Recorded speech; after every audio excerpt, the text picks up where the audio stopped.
नमस्कार दोस्तों, क्या नरेंद्र मोदी भगवान कृष्ण हैं और गौतम अदानी सुदामा?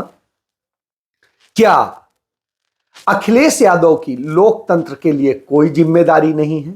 वो अपने परिवार, अपने कुनबे, अपने लोगों के अलावा और नहीं सोच सकते हैं? क्या राहुल गांधी ने अब सीधी लड़ाई लड़ने का फैसला कर लिया है और वो उसमें अपना साथी इस देश की जनता, इस देश के युवाओं को बनाना चाहते हैं?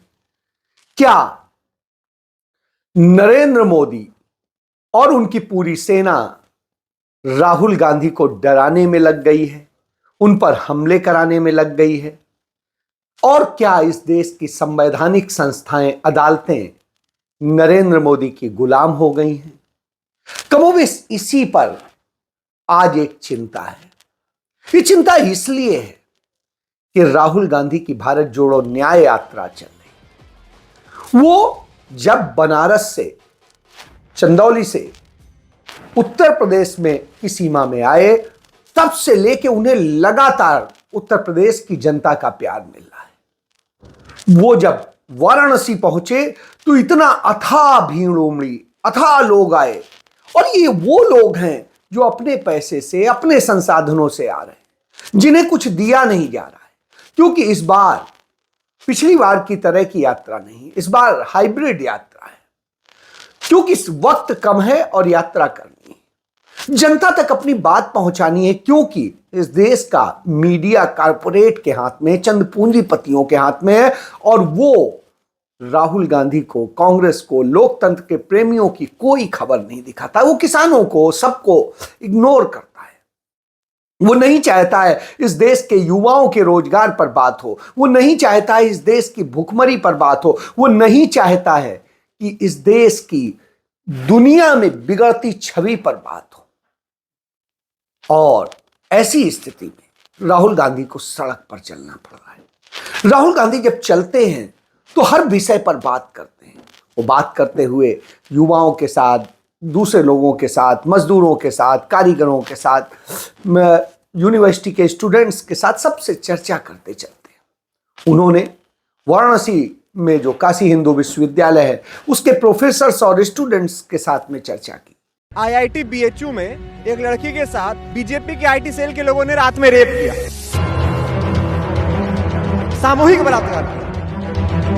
हम लोग प्रोटेस्ट कर रहे थे, उनको, दोषियों को गिरफ्तार करें, तो इन लोगों ने दोषियों को पकड़ने के बजाय हम लोगों पर FIR करवा दी। अगर आप PhD स्कॉलर है तो आपकी गाइड आपको परेशान करेगी कि आप प्रोटेस्ट में मत जाओ। अगर आप मास्टर्स के स्टूडेंट हैं तो आपके प्रोफेसर आपको टारगेट करेंगे। अभी रिसेंटली मैं बता रहा हूँ, लॉ फैकल्टी में RTI के लिए हमारा जो काम देख रहा था, उस लड़के को वहाँ के प्रोफेसर ने पर्सनली टारगेट करके और उसको RSS ज्वाइन करवा दिया है। Can I ask you, what is the basic idea of a university? See, a basic idea of the university is that you train people who are able to think logically and who essentially have scientific temper of mind. And my understanding is this, that even in the faculty, the scientific temperament is a serious casualty. There's virtually no. और ये कब से, मतलब ये scientific temper जो है कब से रिड्यूस हुआ है? ये सबमिसिव हो क्यों रहा है? ये सबमिसिव साहब इसलिए है कि हम लोग सोचते हैं कि किसी तरह से अपनी बात बिना कहे अगर कन्फर्मिस्ट होकर के फायदा मिल सके तो उससे ले लेने में क्या हर्जा है। दिस इज विश्वविद्यालय का मतलब होता है कि विश्व भर की विद्या आपको एक जगह मिले, पहली चीज।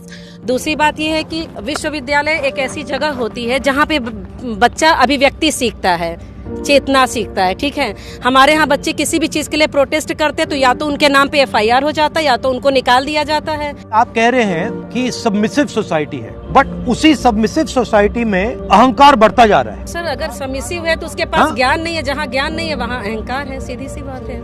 एक तरफ अहंकार इसलिए है because of the smallness in our inner self. If you permit me, I think Modi essentially addresses the smallness in people. It's very easy, but addressing their greatness, which is far more desirable, which our leaders of freedom fight were doing, is a much more difficult but a highly desirable thing, and that is what you are doing. हमारे यहाँ सबसे बड़ी जो problems आ रही है recruitment को लेकर के, अब पहले एनटीए करके नेशनल टेस्टिंग एजेंसी करके कॉमन एंट्रेंसेस जीआरई जीमेट का एग्जाम लिया जाता था। इन लोगों ने उसी फॉर्मेट को तो फॉलो किया है, लेकिन फिशी आइडिया ये है कि ये सारे के सारे डेटा अपने पास रख रहे हैं। They are centralising the data. और समर्थ एक रिक्रूटमेंट सेल है जिसमें कि वो अब हम लोग के यूनिवर्सिटी में सो BHU does not manage its own admissions? No, they were managing it. And Samarth को इन लोगों ने हर जगह यूटिलाइज करना शुरू किया है। इस साल से BHU इम्प्लीमेंट करेगा। जितने भी रिक्रूटमेंट होंगे वो समर्थ के पास सारे डेटाबेस रहेंगे। सर ये बहुत बड़ा खतरा रहेगा यदि हमारी पूरी इन्फॉर्मेशन एक ऐसी प्राइवेट संस्था के पास रहे। हमारी कितनी सैलरी आ रही है, हमारे क्या पैन कार्ड का नंबर क्या, आधार कार्ड के नंबर क्या, मतलब ऐसे तो हमारे इन्फॉर्मेशन डिस्ट्रीब्यूटेड है। हमारी जो यूनिवर्सिटीज हैं उन्हें ऑटोनॉमी दी गई थी, ऑटोनॉमस ऑर्गेनाइजेशंस के नाम से उनको जाना जाता है, but autonomy has been technically killed now. और समस्या को जाना, उन्होंने बताया कि किस तरीके से संघियों को भरा जा रहा है यूनिवर्सिटीज में, किस तरीके से पूरी साजिश रची गई है, किस तरीके से युवाओं का शोषण हो रहा है, जो बच्चे रिसर्च कर रहे हैं उनका कैसे शोषण हो रहा है, ये सारी बातें सामने आई उनकी चर्चा में।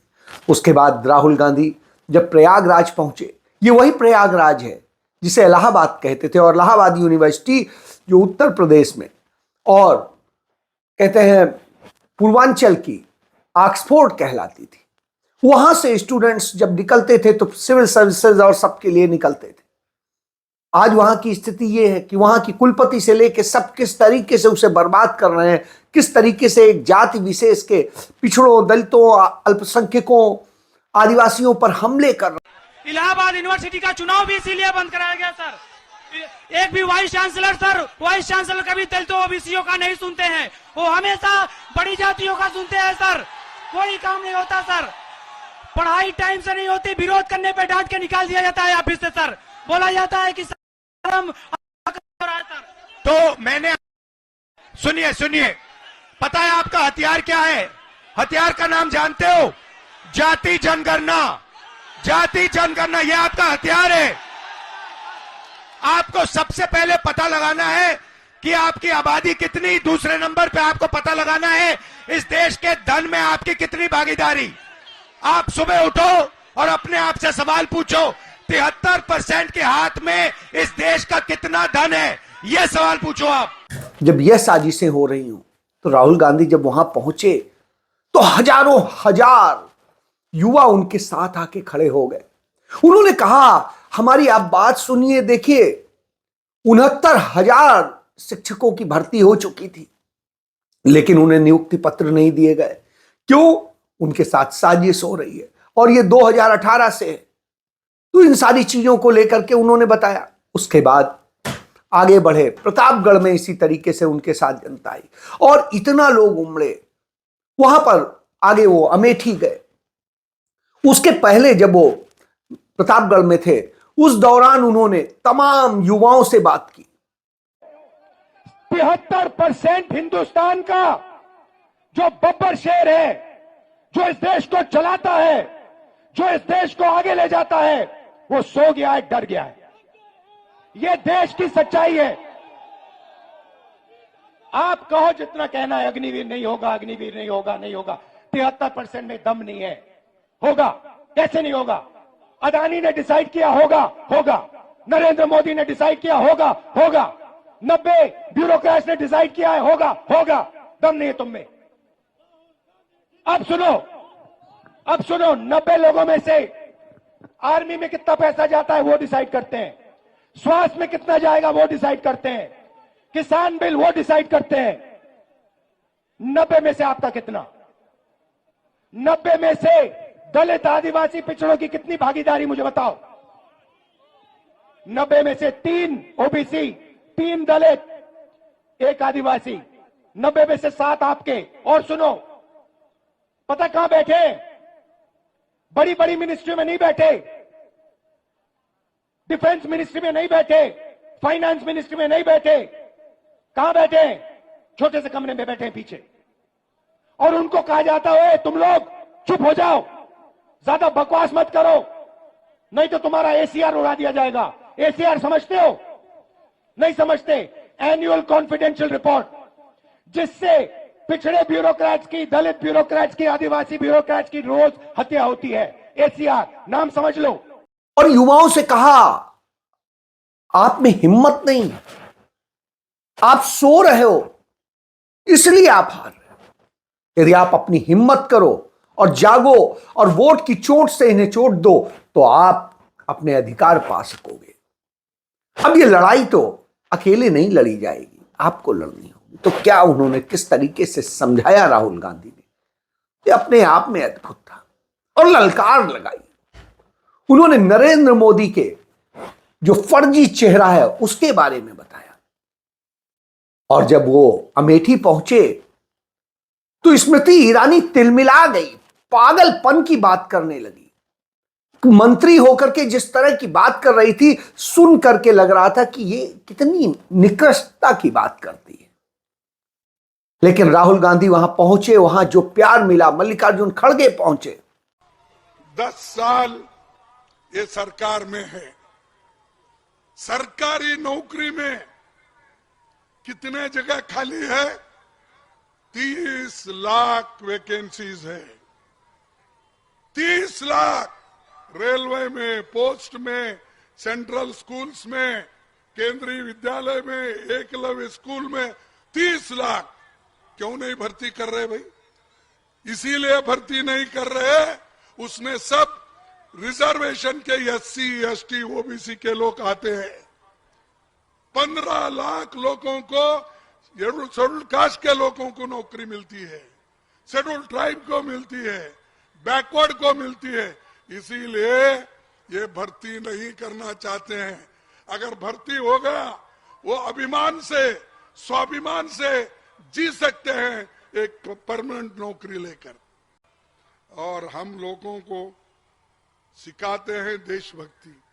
अरे देशभक्ति हमारे पास जितनी है, हमने कितनी कुवत लगा के, अपना पूरा कोशिश करके, गांधी जी से लेकर जवाहरलाल नेहरू से लेकर सभी ने जेल में गया और आजादी हासिल की। हमारे बड़े बड़े नेता जैसा अब्दुल कलाम आजाद है, वल्लभ भाई पटेल है, सभी ने। वही कौन से हैं? कल पूरी यहाँ आके भाषण करता है, कितने लोग उनके जेल में गए थे।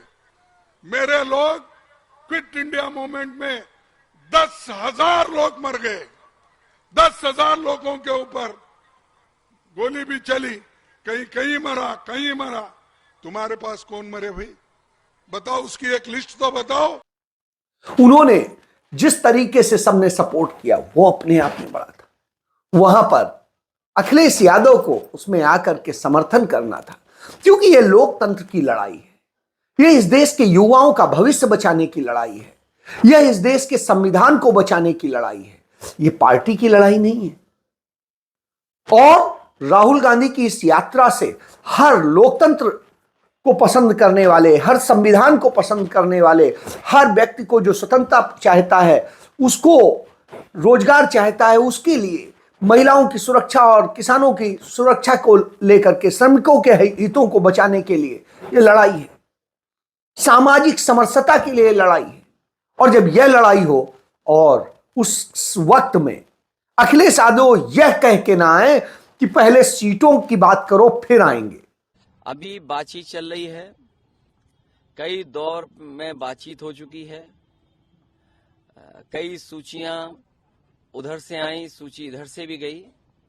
जिस समय सीटों का बंटवारा हो जाएगा, समाजवादी पार्टी उनके न्याय यात्रा में शामिल हो जाएगी। कांग्रेस, यह कौन सी बात हुई? यह तो सौदेबाजी हुई, सरेआम सौदेबाजी हुई। तो आज अखिलेश यादव सिर्फ सौदे पे उतर आए हैं। और जो लोकतंत्र और सबकी बात करते हैं, तमाम समाज के वर्ग की बात करते हैं, उनके हित के बारे में सोचने की जरूरत नहीं है, क्योंकि इस तरह अलग थलग पड़ के वो क्या करेंगे? अंततः भारतीय जनता पार्टी को फायदा देना चाहते हैं, क्या करना चाहते हैं। तो पल्लवी पटेल आकर के राहुल गांधी के साथ में आकर के मिली और उन्होंने कहा हम पूरा साथ देंगे पिछड़ों, आदिवासियों और सबके हित के लिए। और आज इस भारत जोड़ो न्याय यात्रा में माननीय राहुल जी जिसका नेतृत्व कर रहे हैं, अपनी पार्टी, अपना दल की तरफ से, अपने नेतृत्व की तरफ से आज इस यात्रा में हम अपना समर्थन और अपना ये संकल्प देने आए हैं कि जिस प्रकार से राहुल जी आगे बढ़ कर के दलित, पिछड़ा, शोषित समाज के हक और अधिकारों की लड़ाई, हमारे वास्तविक सवाल, सामाजिक न्याय और जातिवार जनगणना की लड़ाई को आगे लेकर चल रहे हैं। हम प्रतिबद्ध हैं उस लड़ाई के लिए और अपनी पार्टी की तरफ से इसमें हमने अब प्रतिभाग किया है और ये संकल्प और ये वादा पूरी कांग्रेस पार्टी को और विशेष रूप से इस यात्रा का नेतृत्व कर रहे राहुल जी को हम देते हैं कि दलित, पिछड़ा, शोषित समाज के इन जायज़ सवालों पर पूरी ताकत से जहां जहां भी अपना दल का साथ उनको चाहिए होगा, अपना दल पूरी ताकत से उनके साथ खड़ा मिलेगा। आप सोचिए, स्वामी प्रसाद मौर्य ने कह दिया कि हम राहुल गांधी के साथ आएंगे और हम वो हैं जिसने सत्ता में रहते हुए सत्ता को छोड़ करके आपके साथ आए थे लड़ाई के लिए। वो जो भी दिए हैं ससम्मान में वापस भी कर दूंगा, क्योंकि मेरे लिए पद माने नहीं रखता, मेरे लिए विचार माने रखता है। दलितों, आदिवासियों, पिछड़ों और देश की महिलाओं, गरीबों, मजलूमों, मजदूरों, किसानों का हित मेरी सर्वोच्च प्राथमिकता है। उस पर जब भी कुठाराघात होगा मैं पलटवार जरूर करूंगा, करता भी रहा हूं, आगे भी करता रहूंगा। इसलिए अखिलेश जी की कही हुई बात उनको मुबारक। बसपा तब छोड़ी थी जब बसपा में सबसे बड़ा पद मायावती के बाद में नेता प्रतिपक्ष का उनके पास था। उन्होंने भाजपा तब छोड़ी जब वो भाजपा में मंत्री थे, तो उनका ये नहीं। और रही बात अखिलेश यादव ने जो एमएलसी बनाया है, तो उसकी बात है, इस्तीफा सौंपूंगा और मैं इसमें सम्मिलित होऊंगा। बड़ी बात है। निश्चित रूप से स्वामी प्रसाद मौर्य मायावती के बाद में दलितों, पिछड़ों और के बड़े नेता हैं, तो यह सोच होती है। वहीं अखिलेश यादव जिस तरह से करते हैं वो चिंताजनक है। वो तमाम उसी रास्ते पे चल पड़े हैं जो ममता बनर्जी का है या नीतीश कुमार का है, लेकिन राहुल गांधी बगैर किसी सिकन के चले जा रहे हैं और लड़ने को तैयार हैं। उदाहरण दे देता हूं, इतनी स्थिति हो गई कि नरेंद्र मोदी डर गए। वो कांग्रेस पार्टी से निकाले गए, प्रमोद कृष्णम के संभल में जो उन्होंने बनाया है उसमें पहुंचे और वहां बोले कि हर किसी के पास कुछ न कुछ देने को होता है, मेरे पास कुछ नहीं है, मैं सिर्फ भावना व्यक्त कर सकता हूं।